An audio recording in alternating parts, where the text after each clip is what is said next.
Halo teman-teman, jumpa lagi dengan saya Boni. Di topik pembahasan yang kali ini saya mau membahas mengenai ini baterai kawat.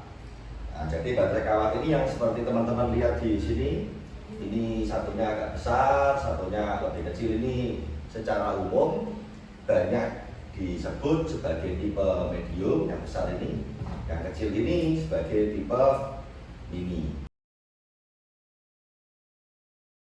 Nah, medium sama mini ini yang berbeda itu di dimensi belakang ini panjang. Biasanya medium ini untuk susun 2 ayamnya itu, kalau yang mini ini bisa untuk tumpuk 3. Ini yang saya ambil, saya minimize ya. Aslinya itu minimal itu biasanya 4 pintu, nggak kecil-kecil gini. Jadi ini supaya enak aja buat saya jelasin ke teman-teman. Tidak ada yang lebih baik antara baterai mini atau baterai medium. Cuma tergantung pada teman-teman punya lokasi kandang di mana. Kadang kalau punya lokasi yang di DPL-nya tinggi, di daerah perbukitan, cuacanya lebih cenderung dingin, teman-teman bisa paksakan untuk pakai isi 2 dan pakai mini tumpuk 3. Itu harga yang termurah dan bisa muat ayam paling banyak. Tapi kalau teman-teman kebetulan berternak di daerah yang agak panas ya, mungkin harus pakai yang medium atau pakai mini yang isi 1 supaya ayamnya nggak terlalu berdempet-dempetan, karena cuaca lingkungan di sekitar teman-teman beternak mungkin panas. Terus baterai ini ada yang 1 pintu bisa buat 2 ekor ayam, ada yang 1 pintu buat 1 ekor ayam. Yang 1 ekor ayam itu, ini jarak pintunya ini 20 cm. Yang untuk 2 ekor ayam ini 1 pintu 30 cm untuk 2 ekor ayam. Nah, baterai ini yang di sini saya kembali lihat contohnya ini, ada yang pintunya di depan, ada juga yang di pintu di atas. Pintu ini kalau di depan gini, biasanya atas ini nih untuk taruh tempat minum nipel. Nanti mungkin juga akan saya ambilkan beberapa cuplikan-cuplikan biar teman-teman bisa tahu ya. Kalau yang pintunya di atas, biasanya di depannya sini nanti itu dikasih tempat minum dari paralon. Karena kalau paralonnya di depan sini dan pintunya di depan sini kan susah ini, nanti kita mau ngambil ayam, mau vaksin apa, ribet. Sebaliknya pun kalau pintunya di atas dan sini ada nipel, nah, kita mau handle ayamnya juga nggak enak, lebih ribet. Terus bahan baku yang kami gunakan ini, nah seperti ini teman-teman. Bagian bawah ini kan banyak sekali nih kawatnya ini. Jadi kalau banyak itu otomatis diasumsikan lebih kuat. Jadi kita menggunakan kawat yang BWG 12 yang ukurannya 2,7 mm. Nah ini yang sebagai rangkanya ini butuh kawat yang besar karena penopang kekuatan. Ini kita pakai BWG 10 yang rata-rata SLI-nya 3,4 mm.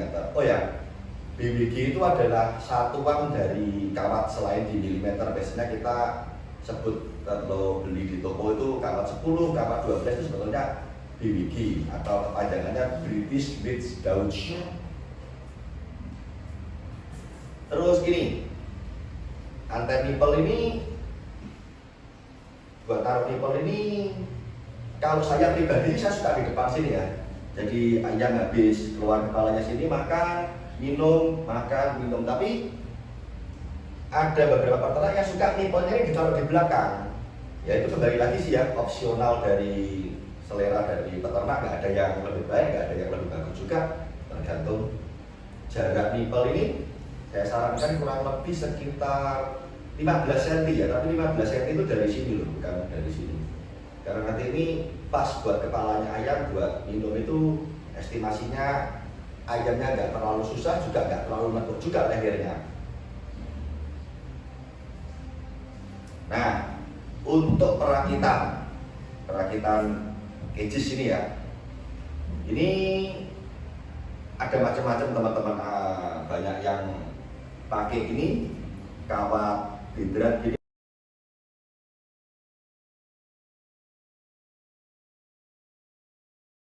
juga yang ini. Nah, kawat dari sekat ini diberi lebihan sehingga kurang lebih 3 cm lah, ini kelebihannya 3 cm yang nanti akan dibengkokkan sebagai pengait ini.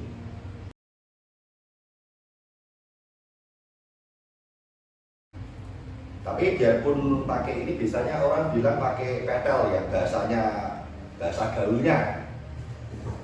Tapi kalau pakai pengait ini, sebisa mungkin menurut saya sih tetap ujung-ujungnya sini kan. Nah ini masih ada ini lebih baik dikasih berat sedikit aja tapi juga akan yang pakai pengait ini biasanya pekerjaannya lebih cepat.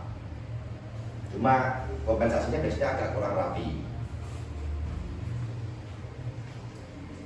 Sekat, ini teman-teman lihat ya, yang ini kan, ini banyak horizontalnya, sedangkan yang di sini nih banyak vertikalnya. Ini mas sengaja saya campur karena dari peternak itu permintaannya macam-macam teman-teman. Ada yang suka, nah ini sekatnya beda lagi.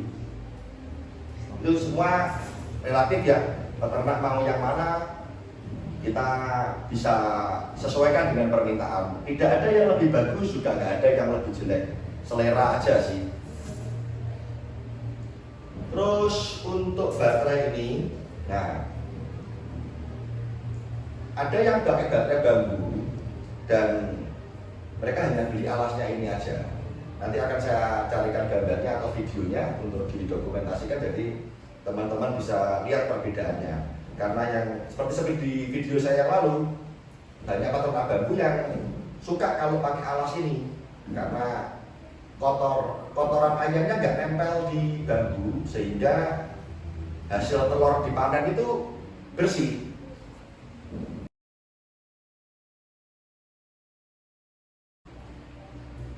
Ini teman-teman lihat baterai seperti ini. Nah ini kan saya potong-potong ya teman-teman ya, pakai jadi kecil gini. Nah, dari potongan ini bisa menjadikan suatu tolok ukur bahwa kalau teman-teman mengalami kerusakan hanya 20 cm aja, teman-teman bisa beli hanya cuma 20 cm aja dan bisa langsung dirakit. Alas, teman-teman ada kerusakan hanya depannya sini, teman-teman hanya bisa nanti beli depannya aja. Jadi nggak harus beli itu full set itu enggak. Jadi kita juga bisa menjual itu, melayani pelanggan sesuai kebutuhan. Mau hitungnya aja bisa kita layani. Nah ini kan 30 cm, 20 cm, teman-teman mau beli panjangnya cuma 60 cm, nggak masalah, yang penting ditimbang kilo, kalikan harga, angkut. Terus di perusahaan kami ini, untuk desain, mungkin bila teman-teman merasa, wah saya suka yang ini, kawatnya di atas ini dikasih 2, atau ini tandokan tempat telur biar nggak jatuh ke belakang ini saya mau 3 atau mau 1 atau ini mau tertutup semua, itu kita bisa custom, bebas, terserah dari permintaan teman-teman. Teman-teman mau tempat telurnya agak panjang atau agak pendek silakan, tapi ada beberapa yang teman-teman request. Kalau kami merasa, mohon maaf, bukan kami merasa sok pintar, tapi kalau permintaannya teman-teman ini sekiranya menurut kami ini kurang menguntungkan, kami akan memberikan masukan. Tapi kalau teman-teman masih merasa, oh enggak, itu aman, saya sudah coba, oh ya, monggo, kita tetap akan layani. Yang terakhir teman-teman ya, yang ini yang paling penting, supaya teman-teman ini paham betul bagaimana membeli kandang kawat ini. Kandang kawat ini saya sarankan teman-teman untuk membeli, mempertanyakan berapa harganya per kilo.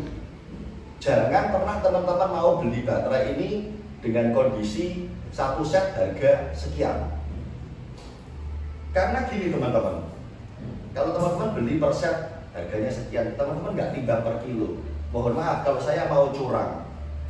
Ini jaraknya 2,5 cm. Saya lebarkan menjadi 3 cm, teman-teman nggak tahu loh. Itu yang pertama. Yang kedua, kawat untuk pintu ini kawat besar. Nah kalau kawat ini saya ganti kawat kecil, kadang-kadang teman-teman nggak perhatian loh.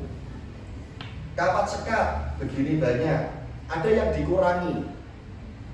Itu kan kalau beli harga bijian si penjual ini bisa, bahasa kasarnya bisa nakalan lah, bisa curang. Tapi kalau beli per kilo, kan teman-teman kan real. Jadi ini barang naik di timbangan, timbangannya keluar angka berapa, itu lebih valid lah. Jadi bisa dipertanggungjawabkan kan, bisa dipertanggungjawabkan karena dasarnya kan timbangan. Sekali lagi diusahakan, oke, kalau ada yang bilang sebiji ya harganya sekian, teman-teman tetap bilang satu biji itu atau satu set itu beratnya berapa kilo, tetap ujung-ujungnya tanyakan kilo. Karena bisa loh, saya bikin baterai ini standarnya sekitar 6 kilo, kalau 6 pintu standarnya 6 kilo. Saya mau curang, saya jadikan 5,5 kilo atau 5,4 kilo, itu bisa dan sangat masuk akal. Jadi jualan yang per biji, tolong teman-teman, ini saya tekankan sekali lagi ya, kalau bisa beli baterai tanyakan harga per kilo, jangan harga bijian atau harga persen. Oke teman-teman, ini untuk hari ini sekian video saya. Mungkin bisa ditambahkan pertanyaan di kolom komentar, bisa jadi bahan referensi juga buat saya untuk menjawab pertanyaan dari teman-teman. Mohon maaf bila ada kekurangan dan kesalahan bahasa. Thank you.